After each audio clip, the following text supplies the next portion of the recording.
Être ou ne pas être, tel est le mystère. Non, c'est la question. Oui, bah là c'est le mystère. Car aujourd'hui, je vais vous parler de 3 mystères qui ne sont toujours pas résolus. Salut mes mysticos des secretos. Laissez-moi vous dire à quel point j'avais hâte que cette vidéo sorte. Car les mystères, c'est un des trucs qui me hype le plus. Les mystères font jouer notre imagination et quand on va loin dans l'imagination, ça nous emmène souvent à... aucune réponse. Mais ça rend les mystères encore plus captivants quand on n'arrive pas à résoudre le problème. On imagine plein de théories qui peuvent devenir vraiment intéressantes. Et si on commençait la vidéo pour prouver mes dires? Attends. Comment? Qu'est-ce que j'apprends? Vous n'êtes pas encore abonné? Mais si vous voulez voir les prochaines vidéos, cliquez donc sur ce bouton et n'oubliez pas la petite cloche pour recevoir les notifications, voyons. Bien, maintenant on peut commencer.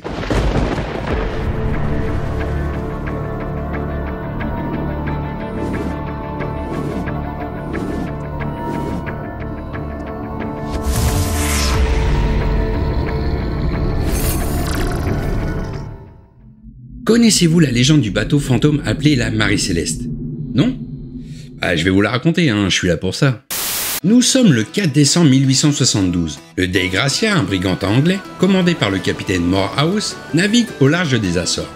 Tout se passe pour le mieux, voyage plutôt tranquille, la mer est calme, les dauphins batifolent et les mouettes chient sur les marins. Jusqu'à là, rien d'anormal. Seulement en scrutant l'horizon, le timonier John Johnson, le marin chargé de la barre donc, aperçoit un navire qui zigzague à une dizaine de kilomètres droit devant eux. Chelou. Le capitaine décide de lui lancer des signaux pour savoir s'ils ont besoin d'aide ou si leur pilote est tout simplement bourré. Ça arrive, surtout à l'époque. Mais rien. Aucune réponse du navire qui arrive en face. Morehouse l'observe avec ses jumelles mais il ne voit personne sur le pont. Pas âme qui vive. En plus, il remarque que les voiles ont une disposition inhabituelle pour la navigation. Morehouse est de plus en plus intrigué. Du coup, il demande à Devo, son second, et à John Wright, son adjoint, de se tenir prêts pour se rendre sur le navire. Il faut qu'ils sachent ce qu'il ne va pas. Ils sont maintenant assez proches du navire pour voir son nom sur la poupe. Il s'agit de la Marie Céleste, commandée par le capitaine Benjamin Briggs, un navire marchand qui était en même temps qu'eux au port de New York. Les deux hommes montent à bord et ne trouvent personne. Le navire est vide. Enfin non, pas vide, car il y avait encore les 1701 tonneaux d'alcool.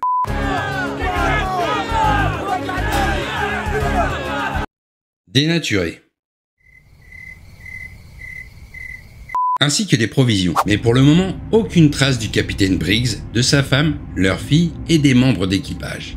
Où c'est-il donc qu'ils sont passés? Sont comme volatilisés. Il n'y a plus personne à bord et hormis le gréement qui est endommagé, le navire paraît fonctionnel. John Wright s'aperçoit que pas mal de cordages pendent de part et d'autre du navire et qu'il manque des voiles. À croire qu'ils ont été attaqués par quelque chose. Les deux compères continuent leur exploration et voient qu'il manque la seule embarcation de sauvetage. L'équipage s'en est peut-être servi pour quitter le navire. Mais pourquoi? Bref, ils décident de descendre dans la cale et là ils voient qu'elle est inondée sous 1,10 m d'eau. Alors oui, 1,10 m d'eau ça paraît beaucoup mais ce n'est pas suffisant pour faire couler le navire. Ils jettent un bref coup d'œil pour s'assurer qu'aucun corps ne flotte dans l'eau et remontent sur le pont où ils trouvent une canne de sondage improvisée abandonnée sur le pont. Et si cette canne est là, ça veut dire que l'eau avait commencé à monter quand au moins une personne était encore sur le navire. Devo et John Wright se dirigent maintenant vers les cabines et remarquent qu'elles sont relativement en ordre. Il n'y a aucune trace de lutte. Elles sont juste salies et trempées par l'eau qui est rentrée par les trappes restées ouvertes.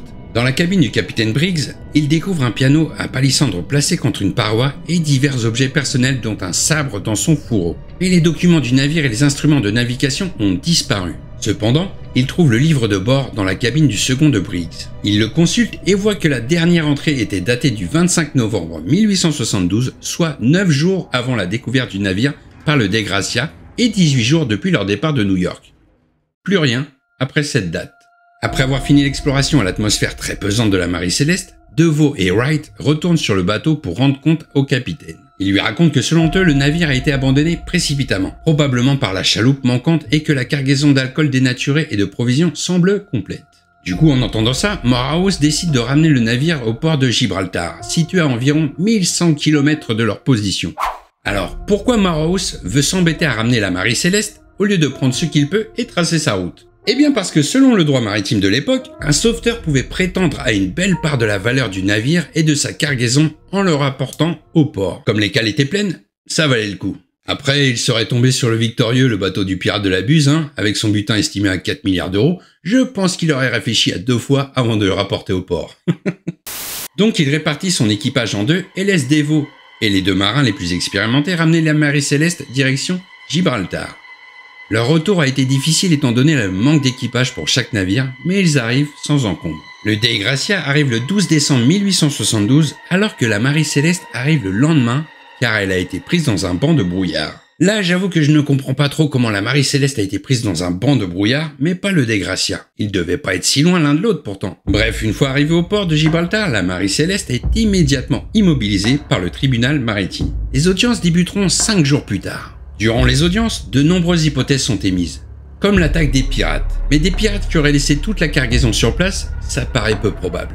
Surtout que je vous rappelle qu'il n'y a aucune trace de lutte sur le navire, donc même une mutinerie de l'équipage est à écarter. L'hypothèse d'une tempête aussi paraît mince, car un capitaine n'aurait jamais décidé de faire monter son équipage dans une barque en sachant que c'était plus sécure dans le bateau qui était loin de couler.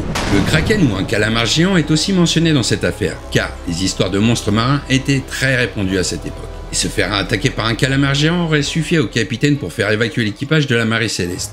La dernière hypothèse est qu'une partie de la cargaison aurait été endommagée pendant le voyage. Les vapeurs inflammables de l'alcool, dénaturées, se seraient répandues et auraient menacé la soute de s'enflammer, obligeant l'équipage, pris de panique que le bateau explose, à fuir. Les écoutilles restées ouvertes appuient cette dernière hypothèse en pensant que l'équipage a voulu ventiler la cale. Bref, beaucoup d'hypothèses, mais pas suffisantes pour connaître la vérité sur la disparition de l'équipage de la Marie Céleste. Ce bateau maudit qui a connu beaucoup d'autres histoires sombres. Nous allons parler à présent dans ce dossier des mystères d'une substance comparable au slime que vous avez sûrement déjà vu dans les films de Ghostbusters ou au blob dans un très vieux film un peu moins connu mais qui vaut le coup d'œil. Ce slime a fait son apparition en 1986 au Venezuela, sur l'autoroute reliant Caracas à son aéroport sous la forme d'une longue tache noire et gluante de 50 mètres de long. Cette tache, appelée la Mancha Negra par la suite, a été vue pour la première fois par des employés qui étaient en train de rénover l'asphalte de l'autoroute. Au début, ça n'a pas inquiété beaucoup de monde, mais cette substance étrange ressemblant à du pétrole, mais ayant la texture d'un vieux chewing-gum déjà mâché, s'est vite propagée et développée pour atteindre la taille de presque 13 km de long. Là, ça commence à faire tâche si je puis dire. La Mancha Negra est décrite comme une goutte d'un pouce d'épaisseur, grasse et noire et à la consistance d'un chewing-gum mâché. À force d'observation, ils ont constaté que la substance se développait avec la chaleur et l'humidité et se rétractait avec le froid, comme si elle était vivante. En plus, pour couronner le tout, la Mancha Negra semblait avoir des préférences pour se développer. Elle préférait les tunnels et les routes montantes qui entouraient l'aéroport. Sa texture grasse et gluante rendait les routes particulièrement dangereuses. Les divers témoignages évoquent une route aussi glissante que du verglas, ce qui a causé des sorties de route et des collisions entre les véhicules. La Mancha a fait environ 1800 morts en 5 ans, soit une moyenne d'un mort par jour sur ces 5 ans. En 1994, c'est-à-dire quand même 8 ans après la première apparition de la Mancha Negra, le ministère des Transports vénézuélien se réveille et se penche sur le problème. Il consacre des millions en recherche et engage des experts du monde entier. Mais malgré tous ces braves experts, le problème n'était pas résolu. Aucun n'a été en mesure de déterminer d'où venait cette substance, qu'est-ce qui l'a provoqué et surtout comment s'en débarrasser. Ils ont essayé plusieurs techniques, comme le nettoyage haute pression, l'utilisation de détergents, le surfaçage et ils ont même essayé de la gratter comme un vieux chewing-gum pour essayer de la décoller, mais sans succès. Ils ont stoppé les travaux les jours de pluie pensant que la substance partirait d'elle-même. Bah oui, au cas où une pluie miraculeuse ferait le taf, on sait jamais. Mais après la pluie, la substance était toujours bien présente, bien grasse et a priori toujours bien accrochée. Bref, elle était installée et n'avait aucunement l'intention de partir. La seule solution efficace a été de pulvériser des tonnes de calcaire pour la sécher, car ils pensaient que la substance qui ressemblait à du pétrole était faite d'huile et de poussière. Cette solution s'est avérée efficace, mais l'air est très vite devenu irrespirable. Et ça n'a pas réglé le problème de façon durable puisqu'en 1996, la Mancha Negra est revenue faute d'entretien et de pluie. Le ministère des Transports décide encore une fois d'employer les grands moyens et importe des équipements de nettoyage d'Allemagne. Et grâce à ça, ils pensent enfin avoir résolu définitivement le problème. Mais la Mancha Negra est finalement revenue en 2001 sur différentes routes de Caracas, déterminée à ne pas laisser tranquille ses habitants. Mes recherches après ça n'ont abouti à rien, comme si on voulait étouffer l'affaire. Je sais juste que le gouvernement a tout fait pour nettoyer les endroits peuplés, mais on ne sait pas si en 2022, la Mancha Negra a été déplacée de façon à ce qu'on l'oublie. Passons aux théories.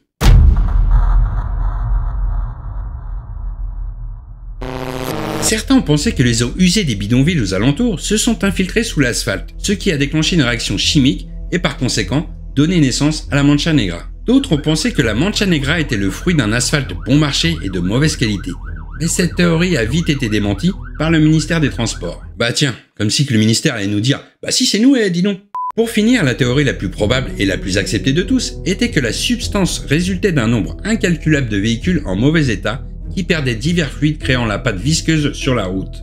Le Wall Street Journal a rapporté en 1996 que les prix trop bas des hydrocarbures dans le pays engendraient indirectement la création de la Mancha Negra, car les habitants qui n'avaient pas beaucoup d'argent roulaient avec des véhicules âgés entre 10 et 15 ans et polluants. Ok, mais ça n'explique pas sa soudaine apparition sur les routes, ni ses choix de lieux pour se développer. En plus, Caracas n'est pas la seule ville du monde où roulent des véhicules âgés de 10 à 15 ans, alors pourquoi uniquement sur certaines routes de Caracas et pas dans d'autres villes du monde? Certains ont mis en cause la ceinture de l'Orénoque, qui borde la région de Caracas.